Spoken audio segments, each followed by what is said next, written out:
इस वीडियो के अंदर जानने वाले हैं घातांकों के नियम। तो इसमें देखिए 2-3 नियम रहते हैं।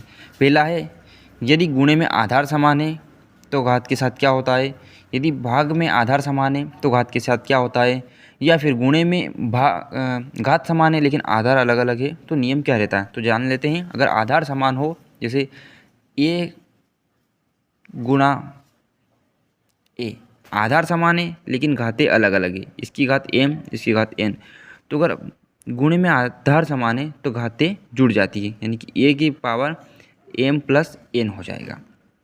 इसी प्रकार यदि भाग में आधार समान है तो घात के साथ क्या होता है, तो m की पावर n बराबर, इसमें जो है घातें घट जाती हैं, a की घात m माइनस n हो जाएगा।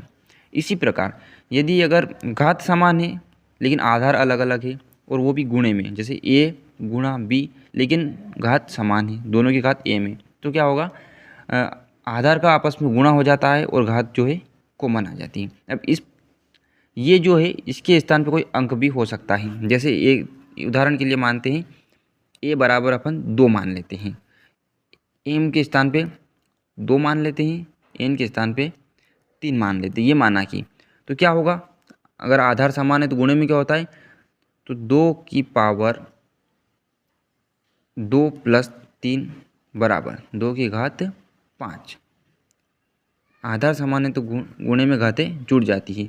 आप अगर नहीं जोड़ते हो तो क्या करोगे, 2 की घात 2 गुणा 2 की घात 3, इसको हल करोगे तो वही आएगा जो 2 की घात 5 को हल करोगे। तो इस प्रकार जो है आप यहाँ अलग अलग अंक रख के देख सकते हो। गुणे में आधार समान है तो घातें जुड़ती हैं, भाग में अगर आधार समान है तो घातें घट जाती हैं। इसी प्रकार गुणे में यदि घातें समान है और आधार अलग अलग है तो आधार का गुणा होकर घात जो है कॉमन चली जाती है। वीडियो आपको कैसा लगा कमेंट करके ज़रूर बताएं।